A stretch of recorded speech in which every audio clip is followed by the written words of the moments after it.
ഭാരതത്തിന്റെ ഈ പുതിയ എപ്പിസോഡിലേക്ക് സ്വാഗതം. നാളത്തെ വാഗ്ദാനം നമ്മുടെ വരും തലമുറകളാണ്. അതുകൊണ്ട് തന്നെ കുട്ടികളെ ശരിയായ രീതിയിൽ നയിക്കുന്നതിൽ വലിയൊരു പങ്ക് മാതാപിതാക്കൾക്കും അധ്യാപകർക്കും സമൂഹത്തിനുമുണ്ട്. ഇന്ന് നമ്മുടെ വിഷയം കുട്ടികൾ കള്ളം പറയുമ്പോൾ എന്നതാണ്. ഇതേക്കുറിച്ച് സംസാരിക്കാൻ ഇന്ന് നമ്മോടൊപ്പമുള്ളത് മെന്റൽ ഹെൽത്ത് സെന്ററിലെ junior consultant in psychiatry doctor Aneesh. Doctor സ്വാഗതം. ഈ കള്ളം പറയുന്നത് സാധാരണയായിട്ടുള്ള സ്വഭാവമാണ്. പക്ഷെ ഇതൊരു അസാധാരണമായിട്ട് മാറുന്നത് എപ്പോഴാണ്? അതെ, നമ്മൾ കുട്ടികള് പൊതുവെ കള്ളം പറയാറുണ്ട്. പക്ഷെ നമ്മൾ കാരണം നോക്കുകയാണെന്നുണ്ടെങ്കിൽ ചിലപ്പോൾ അവർ കള്ളം പറയാനുള്ള കാരണം എന്ന് പറയുന്നത് എന്തെങ്കിലും ഇപ്പം അച്ഛനെയോ അമ്മയോ പേടിച്ചിട്ടായിരിക്കും. ഇപ്പൊ അച്ഛൻ നമ്മൾ തെറ്റ് ചെയ്തു, വീട്ടിൽ വഴക്ക് കേൾക്കും, അതുകൊണ്ട് പേടിച്ച് കള്ളം പറയുന്ന കുട്ടികളുണ്ട്. പക്ഷെ അതൊക്കെ സാധാരണ നമ്മൾ കുട്ടികളിൽ കണ്ടുവരുന്നൊരു കാര്യമാണ്. പക്ഷെ എപ്പോഴാണ് ഇതൊരു അസ്വാഭാവികമായിട്ടുള്ള കാര്യമായിട്ട് മാറുന്നതെന്ന് വെച്ച് കഴിഞ്ഞാൽ കള്ളം പറയുന്നത് ഒരു ശീലമാക്കി മാറ്റുക. അതുമാത്രമല്ല, കള്ളം പറയുന്നതിന് ഒരു കുറ്റബോധം തോന്നാതിരിക്കുക. ഇപ്പൊ സാധാരണ കുട്ടികൾ നമ്മുടെ കള്ളം പറഞ്ഞത് തെളിഞ്ഞു കഴിഞ്ഞാൽ അവരൊരുപക്ഷെ അവർ സമ്മതിക്കും, സമ്മതിക്കും, ഞാൻ ചെയ്തിട്ടുണ്ട്, അറിയാതെ പറ്റിപ്പോയി, ഒരു കുറ്റബോധം ഉണ്ടാവും, ഞാൻ ചെയ്തത് തെറ്റായി പോയി, ഇനി ഞാൻ ആവർത്തിക്കില്ല എന്നുള്ളൊരു മനസ്സിൽ തട്ടിയുള്ള ഒരു കുഞ്ഞാണെങ്കിലും അവന്റെ മനസ്സിൽ തട്ടിയുള്ള ഒരു പെരുമാറ്റം ഉണ്ടാവും. അപ്പൊ അങ്ങനെയൊന്നും ഇല്ലാതിരിക്കുക. മാത്രമല്ല, ഒരു സമ്മതിക്കത്തില്ല. കുറ്റം ചെയ്തു കഴിഞ്ഞാൽ ഒരു കാരണവശാലും അവർ ചിലപ്പോൾ ഒരുപക്ഷെ കള്ളം പറഞ്ഞാൽ സമ്മതിക്കത്തില്ല. അപ്പൊ അങ്ങനെയുള്ള കള്ളം പറയുക, കള്ളം ശീലമാക്കി പറയുക, കുറ്റം സമ്മതിക്കാതിരിക്കുക, അത് മാത്രമല്ല ഒരു കുറ്റബോധം ഉണ്ടാകാതിരിക്കുക. പിന്നെ ചിലപ്പോൾ കാരണമില്ലാതെ കള്ളം പറയുന്ന കുട്ടികളുണ്ട്. നേരത്തെ പറഞ്ഞത് കൂടാതെ വെറുതെ ഒരു കള്ളം പറഞ്ഞതിന് ശേഷം ചിലപ്പോൾ കുറെ മാസങ്ങൾക്ക് ശേഷം ആയിരിക്കും മാതാപിതാക്കൾക്ക് മനസ്സിലാകുന്നത് അന്ന് പറഞ്ഞത് കള്ളമായിരുന്നു, ഒരു വലിയ കള്ളം കഥയാക്കി കള്ളം പറഞ്ഞ് ഒരു രസം തോന്നുക, അച്ഛനമ്മമാരെ പറ്റിക്കുമ്പോൾ ഉള്ള അവന് കിട്ടുന്ന ഒരു സന്തോഷം, ഒരു രസം. അപ്പൊ അങ്ങനെ ഒരു രീതിയിലേക്ക് മാറുമ്പോഴാണ് നമ്മളൊരു എന്തെങ്കിലും ഒരു പ്രശ്നമുണ്ടോ എന്ന് നമ്മൾ ശ്രദ്ധിക്കേണ്ടത്. അത് ശരി. അപ്പൊ ഇതിന്റെ ഒരു റൂട്ട് കോസ് ശരിക്കും എവിടെ നിന്നായിരിക്കും? ഇതിന്റെ ഒരു റൂട്ട് കോസ് നമ്മൾ കുട്ടികളിൽ ഇപ്പൊ കള്ളം പറയുന്നത് പൊതുവെ നമ്മൾ നോക്കുകയാണെന്നുണ്ടെങ്കിൽ കുടുംബ പശ്ചാത്തലത്തിൽ എന്തെങ്കിലും ഒരു എക്സ്പീരിയൻസ് ആയിരിക്കും. അതെ, അവരുടെ ഇപ്പൊ പല കുട്ടികൾ പല കാര്യങ്ങളും അവർ മനസ്സിലാക്കുന്നത് അവരുടെ കുടുംബത്തിൽ നിന്നാണ്. സ്കൂളിൽ നിന്നും മനസ്സിലാക്കുന്നുണ്ട്, പക്ഷെ കൂടുതലും അവര് മനസ്സിലാക്കുന്നത് കുടുംബത്തിൽ നിന്നാണ്. ഇപ്പൊ നമ്മള് എപ്പോഴും നമ്മൾ മനസ്സിലാക്കിയേണ്ട കാര്യം എന്ന് പറഞ്ഞു കഴിഞ്ഞാൽ കുട്ടികളെ മാതൃകയായിട്ട് കാണുന്നത് വീട്ടിലെ മുതിർന്നവരെയാണ്. ഇപ്പൊ എന്റെ കുട്ടി വളരെ സത്യസന്ധനായിരിക്കണം, പക്ഷെ ഞാനത് എന്റെ പ്രവൃത്തി കാണിച്ചില്ല എന്നുണ്ടെങ്കിൽ അതൊരിക്കലും നടക്കാൻ പോകുന്നില്ല. ഉദാഹരണത്തിന് ഇപ്പം നമ്മൾ കുട്ടികൾ സാധാരണ പറഞ്ഞ് മനസ്സിലാക്കുന്ന ഒരു കാരണവശാലും കള്ളം പറയാലെന്ന് പറയുകയും അതേസമയം അച്ഛൻ പറയുകയാണ് ആ ഫോൺ വരുമ്പോഴത്തേക്കും മറ്റേ അങ്കിൾ വിളിക്കും, അപ്പൊ നീ ഫോൺ എടുത്തിട്ട് പറയണം ഞാനിവിടെ ഇല്ല എന്ന് പറയണമെന്ന് പറയുന്ന രീതിയും അതും തെറ്റാണ്. അപ്പൊ കുട്ടികൾ എല്ലാ കാര്യങ്ങളും ശ്രദ്ധിക്കുന്നുണ്ട്, അവർ മാതാപിതാക്കൾ ശ്രദ്ധിക്കുന്നുണ്ട്, വീട്ടിൽ നിന്ന് പല കാര്യങ്ങളും മനസ്സിലാക്കുന്നുണ്ട്. അപ്പൊ ഈ കള്ളം പറയുന്നത് കുറച്ചൊക്കെ അവര് ഒരുപക്ഷെ ഇങ്ങനെ ഒരു കണ്ടിന്യൂസ് ആയിട്ട് കള്ളം പറയുന്നുണ്ടെങ്കിൽ അതിന് എന്തെങ്കിലും ഒരു കുടുംബത്തിലെ പശ്ചാത്തലത്തിൽ എന്തെങ്കിലും പ്രശ്നമുണ്ടെന്ന് കൂടെ അതാണ് ഒരു family is the first school എന്ന് പറയും പോലെ പേരന്റ്സിന്റെ കയ്യിൽ നിന്ന് തന്നെയാണ് ഫസ്റ്റ് ഫസ്റ്റ് ഹാൻഡ് ഇൻഫർമേഷൻ. അപ്പോ ശ്രദ്ധിക്കേണ്ടത് ശരിക്കും പറഞ്ഞ ഫാമിലിന്ന് തന്നെ, ഫാമിലിയിൽ നിന്നാണ്. പാരന്റിങ്ങിന്റെ കാര്യങ്ങൾ ശ്രദ്ധിക്കണം, നമ്മൾ കുട്ടികളെ വളർത്തുന്ന കാര്യം ശ്രദ്ധിക്കണം. പക്ഷെ ഇതെല്ലാം കൂടാതെ ഇങ്ങനത്തെ ഒരു പ്രശ്നമൊന്നും ഇല്ലെങ്കിൽ തന്നെ ഒരുപക്ഷെ കുട്ടികൾക്ക് കള്ളം പറയാനുള്ള ഒരു സ്വഭാവം ഉണ്ടായി വരാം. അത് അങ്ങനെയുള്ള ഒരു സ്വഭാവ ദൂഷ്യമുള്ള കുട്ടികളുണ്ട്.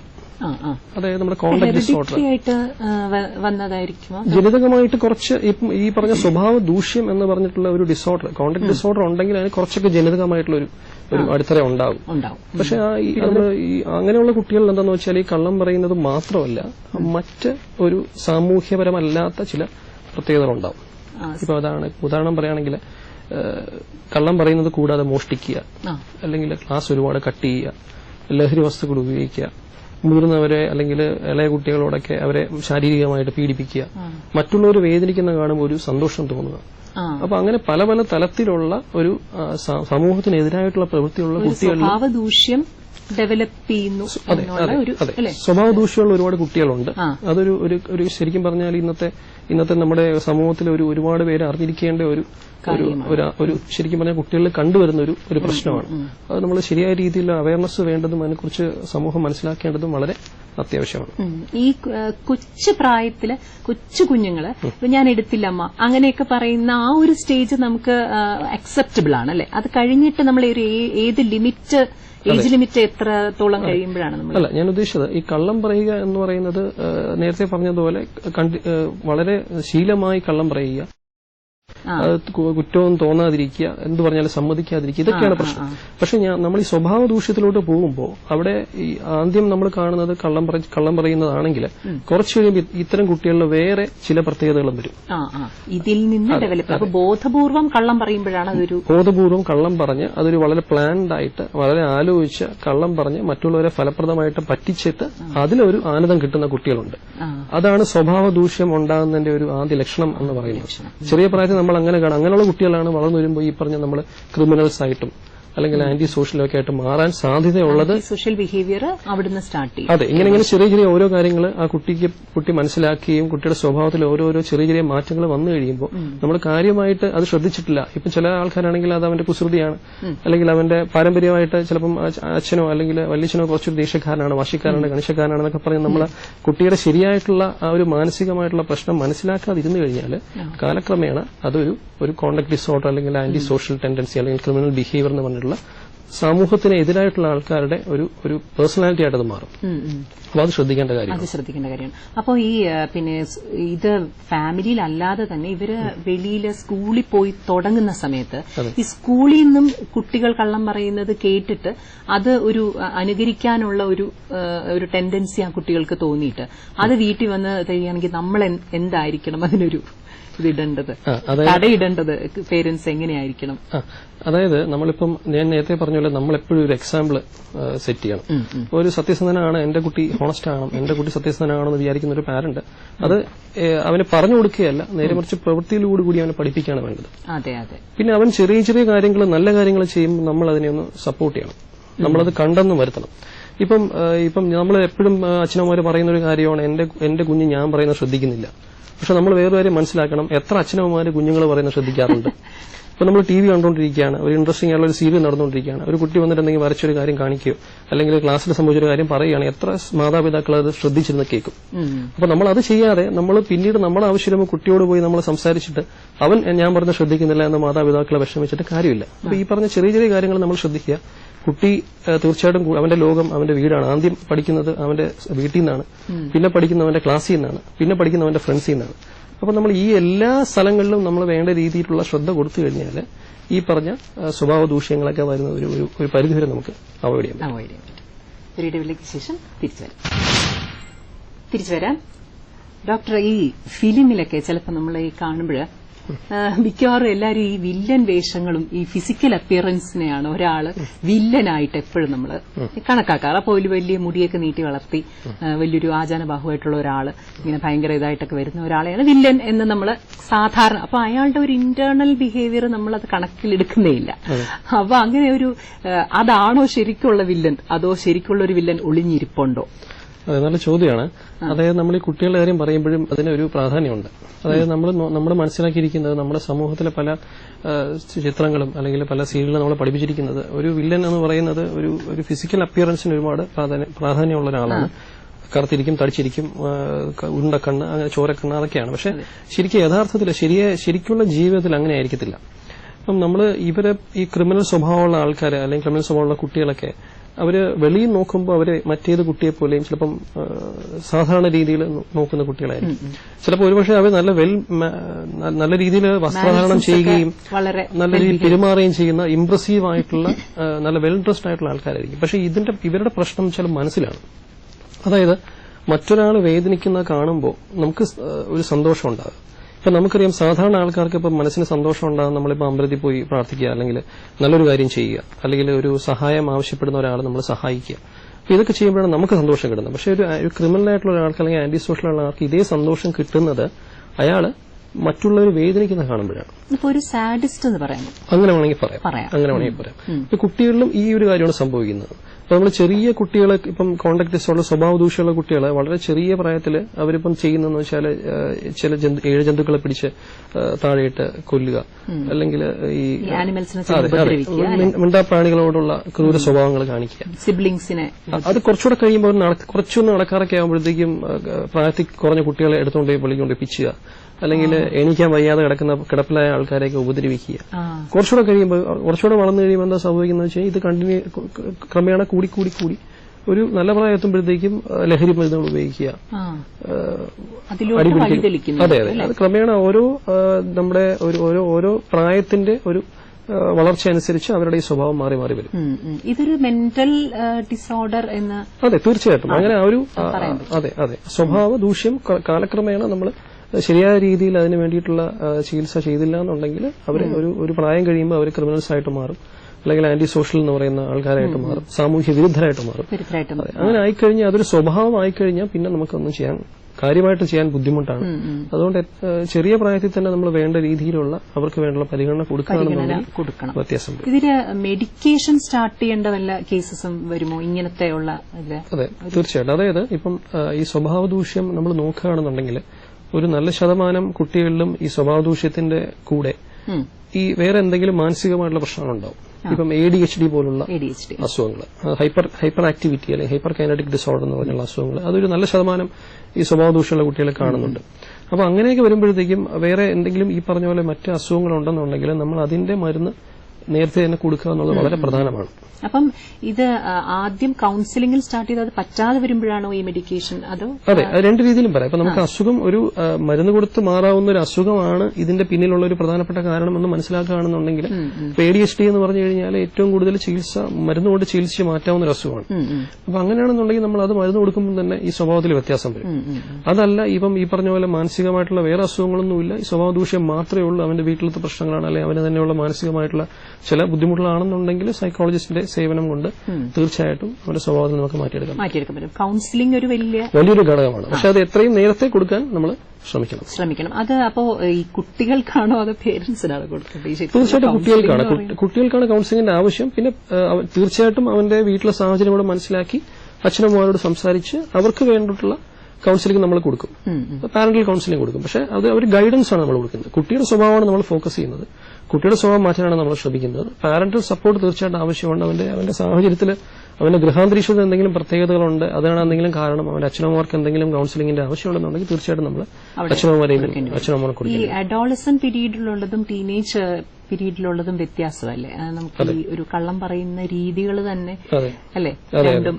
അപ്പോ ഇവര് രണ്ടുപേരും ഹാൻഡിൽ ചെയ്യുന്നതും വ്യത്യാസം ഉണ്ടായിരിക്കുമല്ലോ പേരന്റ്സിന് ഹാൻഡിൽ ചെയ്യേണ്ട രീതികളും? അതെ. ഇപ്പം നമ്മളിപ്പം ചെറിയ പ്രായത്തില് വളരെ ചെറിയ നിസ്സാരമായിട്ടുള്ള കാര്യങ്ങളായിരിക്കും കള്ളം പറയുന്നത്. ഇപ്പം ഉദാഹരണത്തിന് ഇപ്പം സ്കൂളിൽ നിന്ന് വരുന്ന സമയത്ത് ആവശ്യമില്ലാതെ ഇപ്പൊ ഞാൻ വരുന്ന വഴിയിൽ ഒരു അപകടം കണ്ടു, ഒരാൾ റോഡിൽ കിടന്ന് ചോര വാർന്നൊടിഞ്ഞ് കിടക്കുകയാണ്, ബസ് പുറത്ത് കയറി ഇറങ്ങി. ഇപ്പം അങ്ങനത്തെ കാര്യങ്ങളൊക്കെ പറഞ്ഞ വീട്ടിൽ ചിലപ്പോൾ വിശ്വസിക്കും. അപ്പൊ ചെറിയ പ്രായത്തിൽ അവരുടെ ഒരു ഇമാജിനേഷനും കൂടി ആ കള്ളം പറച്ചിലിനകത്ത് വരും. പക്ഷെ പ്രായം കൂടുന്നതനുസരിച്ച് കൂടുതലും പക്വമായിട്ടുള്ള എന്തെങ്കിലും ഗാഢമായിട്ടൊരു തീരുമാനം എടുത്തിട്ട് അതിന് വേണ്ടിയിട്ടുള്ള ഇപ്പൊ ലഹരി മരുന്ന് ഉപയോഗിക്കുന്ന ഒരാളാണ്, എന്തെങ്കിലും പൈസ അത്യാവശ്യമായിട്ട് വീട്ടിൽ നിന്ന് കിട്ടണം, അപ്പൊ അതിനുവേണ്ടി പ്ലാൻ ചെയ്തിട്ട് ഇപ്പം തട്ടിക്കൊണ്ടുപോയെന്നോ അല്ലെങ്കിൽ അങ്ങനെ വലിയ രീതിയിലുള്ള കഥകളൊക്കെ പറഞ്ഞ് കൂട്ടുകാരെ കൊണ്ട് പൈസ മേടിപ്പിക്കുക, അങ്ങനത്തെ ഒരു വളരെ ഹൈ ലെവലായിട്ടുള്ള ഒരു കള്ളത്തരം പറയുന്ന ഒരു സ്വഭാവമായിട്ട് മാറും. ഓക്കെ, ഞാനൊരു കാര്യം ചോദിച്ചേ, ഈ പണിഷ്മെന്റ് എത്രത്തോളം നമുക്ക് കൊടുക്കാം, അതോ അത് വേണമോ എന്നുള്ളത് ഇങ്ങനെയുള്ള കുട്ടികളെ നമ്മളെ കുട്ടികളെ ശിക്ഷിക്കുക എന്നുള്ളത് നമ്മൾ ഇന്നത്തെ കാലത്ത് ഇപ്പോഴത്തെ ഒരു പാരന്റിംഗ് രീതി വെച്ച് നമ്മൾ സൈക്കോളജിസ്റ്റൊക്കെ പറയുന്നത് കുട്ടികളെ ശിക്ഷിക്കുന്നത് കഴിയുന്നതും ശാരീരികമായിട്ടുള്ള ശിക്ഷണ രീതികൾ കഴിയുന്നതും മാറ്റണം, കഴിയുന്നതും അവോയ്ഡ് ചെയ്യണം എന്നാണ് ഇപ്പോഴത്തെ ഒരു സ്റ്റഡീസ് പറയുന്നത്. അതിന്റെ കാരണം എന്ന് വെച്ച് കഴിഞ്ഞാൽ ഇപ്പം നമുക്കറിയാം പണ്ടത്തെ ശിക്ഷണ രീതി എന്ന് പറഞ്ഞാൽ നമ്മൾ കേട്ടിട്ടുള്ള കഥകളെന്ന് വെച്ചാൽ അച്ഛനും അമ്മയും അച്ഛനാണെങ്കിൽ കെട്ടിവെച്ചിട്ട് നല്ല രീതിയിൽ ബെൽറ്റ് ഇട്ട് അടിക്കുക, അപ്പൊ അങ്ങനത്തെ പണിഷ്മെന്റ് രീതികളൊക്കെ ഉണ്ടായിരുന്നു. അപ്പൊ അതിന്റെ കുഴപ്പമെന്ന് വെച്ച് കഴിഞ്ഞാൽ ഇത്തരം കുട്ടികൾ, ഈ സ്വഭാവ ദൂഷ്യമുള്ള കുട്ടികൾക്ക് അവർ പൊതുവെ കുറച്ചൊരു വയലന്റ് ആയിട്ടുള്ള ഒരു നേച്ചറുള്ളവരായിരിക്കും. അപ്പൊ ഇങ്ങനത്തെ ഒരു ശാരീരികമായിട്ടുള്ള വളരെ കടുത്ത രീതിയിലുള്ള ശിക്ഷണങ്ങൾ കൊടുക്കുകയാണെന്നുണ്ടെങ്കിൽ അവരുടെ ഒരു കായികക്ഷമത കൂടുകയും അവരുടെ ഒരു അഗ്രസീവ് ആയിട്ടുള്ള ബിഹേവിയർ കൂടുകയും ചെയ്യും, ഇൻക്രീസ് ചെയ്യുകയും ചെയ്യും. ഇപ്പൊ നമ്മൾ ഉദാഹരണം പറയുകയാണെന്നുണ്ടെങ്കിൽ ഇപ്പൊ നമ്മൾ വീട്ടിൽ ഒരു 2 കുഞ്ഞു പട്ടികളെ വളർത്തുകയാണ്.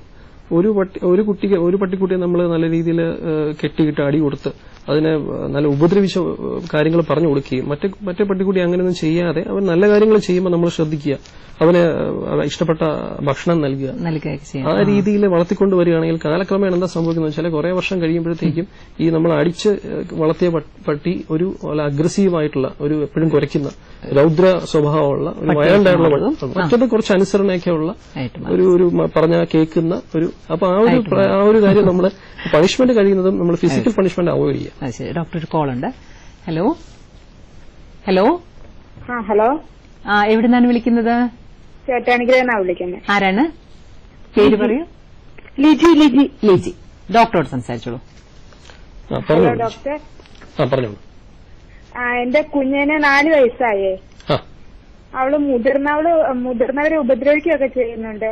അതുപോലെ തന്നെ പട്ടീനെയൊക്കെ കല്ലെറിയുകയും ഒക്കെ ചെയ്യുന്നുണ്ട്. കള്ളമൊന്നും പറയണമെന്നില്ല.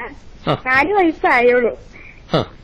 അപ്പം അത് ഈ എന്തുകൊണ്ടാണ് അവൾ അങ്ങനെ ചെയ്യുന്നതെന്ന് ചോദിച്ചിട്ടുണ്ടോ? നിങ്ങൾ പറഞ്ഞ് മനസ്സിലാക്കിയിട്ടുണ്ടോ? അങ്ങനെ ചെയ്താൽ മറ്റുള്ളവർക്ക് വേദനിക്കും, അപ്പൊ അത് ചെയ്യാൻ പാടില്ല എന്ന് പറയുമ്പോൾ എന്ത് പറയും?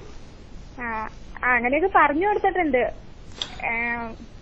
എന്റെ വീട്ടിൽ അവളെ നിൽക്കുന്നത് ഞാൻ രണ്ടാമത്തെ കുഞ്ഞായപ്പോഴേക്കും എന്റെ വീട്ടിൽ കൊണ്ടേ നിർത്തിയേക്കാം. പെൺകുട്ടിയാണോ? പെൺകുട്ടിയാ. ശരി. ഉറക്കമൊക്കെ എങ്ങനെയുണ്ട്? ഉറക്കമൊക്കെ ഉണ്ട്. പകലങ്ങനെ ഉറങ്ങണില്ല, രാത്രി ഉറക്കമുണ്ട്. അല്ല, ഇപ്പം പ്രധാനമായിട്ട് നമ്മൾ അറിഞ്ഞിരിക്കേണ്ടത് ഇപ്പൊ കുട്ടികളെ ഇപ്പം മറ്റുള്ളവരിപ്പം പ്രത്യേകിച്ചും ഈ ചെറിയ പ്രായത്തിലുള്ള കുട്ടികൾക്ക് നമ്മൾ എന്ത് ചെയ്യരുതെന്ന് പറഞ്ഞാൽ അവർക്കത് ചെയ്യാനുള്ള ഒരു ആഗ്രഹം വരും. അത് കുറച്ചൊക്കെ അവരുടെ ഒരു എക്സ്പ്ലോറിംഗ് ആയിട്ടുള്ള ഒരു മൈൻഡാണ്. അതായത് നമുക്ക് കുഞ്ഞുങ്ങൾക്ക് എപ്പോഴും പുതിയ പുതിയ കാര്യങ്ങൾ ചെയ്യുക, മുതിർന്നവർ ചെയ്യരുതെന്ന് പറഞ്ഞ കാര്യങ്ങൾ ചെയ്യുക, ഇതൊക്കെ ചെയ്യാനായിട്ടുള്ള ഒരു ആഗ്രഹം വരും. ഇപ്പൊ നമ്മള് തുമ്പിയെ പിടിക്കുക, അല്ലെങ്കിൽ പട്ടിക്കുട്ടിയെ ഉപദ്രവിക്കുക, ഇതൊക്കെ അതിന്റെ ഭാഗമായിട്ട് വരും. പക്ഷെ നമ്മൾ ശ്രദ്ധിക്കേണ്ടത് ഇത് ഈ ചെയ്യുന്നതിൽ എന്തെങ്കിലും കുറ്റബോധം കുട്ടിക്ക് വരുന്നുണ്ടോ എന്ന് നമ്മൾ നോക്കണം. അതിനു മുമ്പ് നമ്മൾ ഈ കാര്യങ്ങൾ ഒരു ഇങ്ങനെ ചെയ്യുന്നത് തെറ്റാണ്, നമ്മളൊരു മറ്റുള്ളവർക്ക് വേദനിക്കും, നിനക്ക് നോവുന്നത് പോലെ മറ്റൊരാൾക്കും നോവും എന്നുള്ള കാര്യം ആ കുട്ടിയെ പറഞ്ഞ് മനസ്സിലാക്കണം. പക്ഷെ എന്നിട്ടും ഈ കുട്ടി ഈ സ്വഭാവം നമ്മൾ നിർത്താതെ തുടരുന്നുണ്ട്.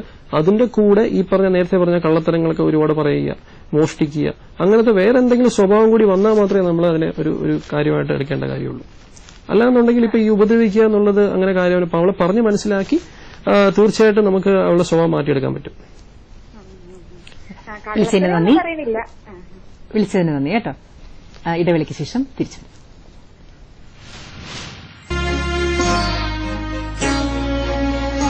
ഭാരതീയ ശാസ്ത്രീയ സംഗീതത്തെക്കുറിച്ച് യുവതലമുറയെ അവബോധമുള്ളവരാക്കുവാനും അവർക്കുള്ളിലെ പ്രതിഭകളെ കണ്ടെത്താനുമായി സ്പിക്മെക്കയും ദൂരദർശനും ചേർന്നൊരുക്കുന്ന ശാസ്ത്രീയ സംഗീത റിയാലിറ്റി ഷോ ആണ് നാദ്.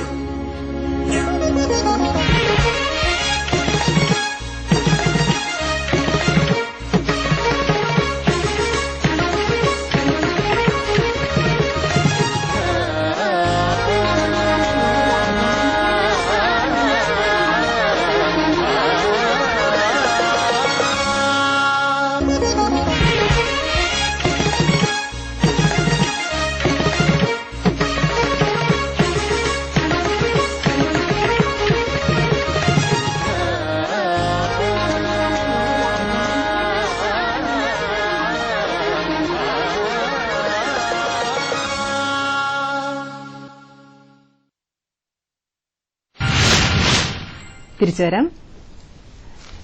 ഡോക്ടർ, അപ്പം എന്തൊക്കെയാണ് നമ്മൾ ഫാമിലിയിൽ അല്ലെങ്കിൽ പേരൻസ് എന്ന രീതിയിലോ ഫാമിലിയിൽ എന്തൊക്കെയാണ് നമ്മൾ ചെയ്യാൻ പറ്റുന്നത്? ഇങ്ങനെയുള്ള നമുക്ക് ചെറിയ പ്രായത്തിൽ തന്നെ കുട്ടികൾക്ക് ഒരു സഹാനുഭൂതി ഉണ്ടാക്കുന്ന കാര്യങ്ങൾ നമ്മൾ അവരെ ശീലിപ്പിക്കണം. ഇപ്പൊ നമ്മുടെ പ്രശ്നം എന്ന് വെച്ചാൽ നമ്മളെല്ലാവരും കുട്ടികളെ ഒരു ക്ലോസ് കമ്പാർട്ട്മെന്റ് അല്ലെങ്കിൽ ചെറിയൊരു ഫ്ളാറ്റിനകത്ത് ചെറിയൊരു മുറിക്കകത്ത് വളർത്തുന്നുണ്ട്. അവര് പുറം ലോകം കാണുന്നില്ല.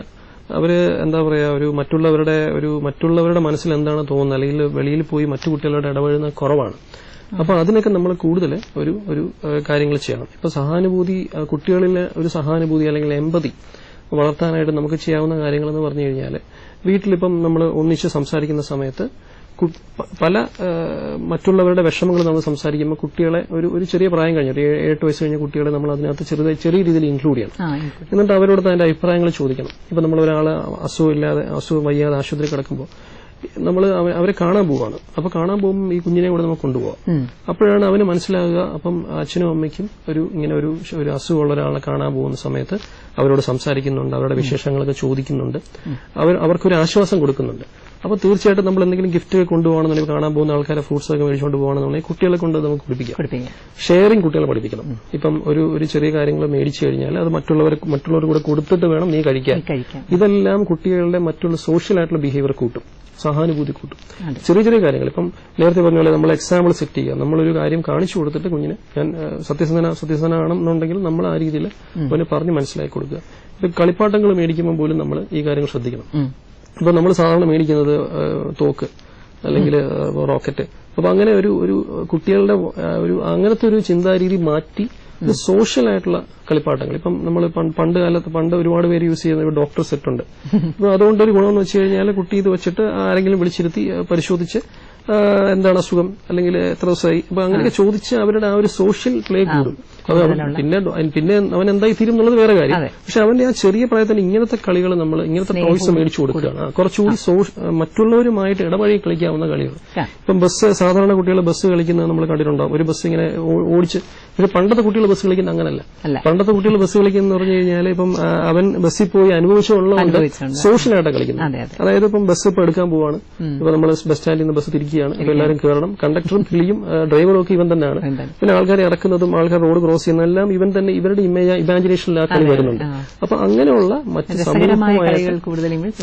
കുഞ്ഞൊരു ഇമ്പോർട്ടന്റ് ഫാക്ടർ ആണെന്ന് നമ്മൾ വയ്ക്കുന്നത് അല്ലേ? അതെ. ശരി. അപ്പോ വളരെ ഇൻഫോർമേറ്റീവ് ആയിട്ടുള്ള നല്ല കാര്യങ്ങൾ ഒരുപാട് ജനങ്ങൾക്ക് മനസ്സിലായി കാണും. വളരെ നന്ദി ഡോക്ടർ. Thank you. പുഞ്ചിരി എന്ന് പറയുന്നത് കൊച്ചുകുട്ടികളുടേതായ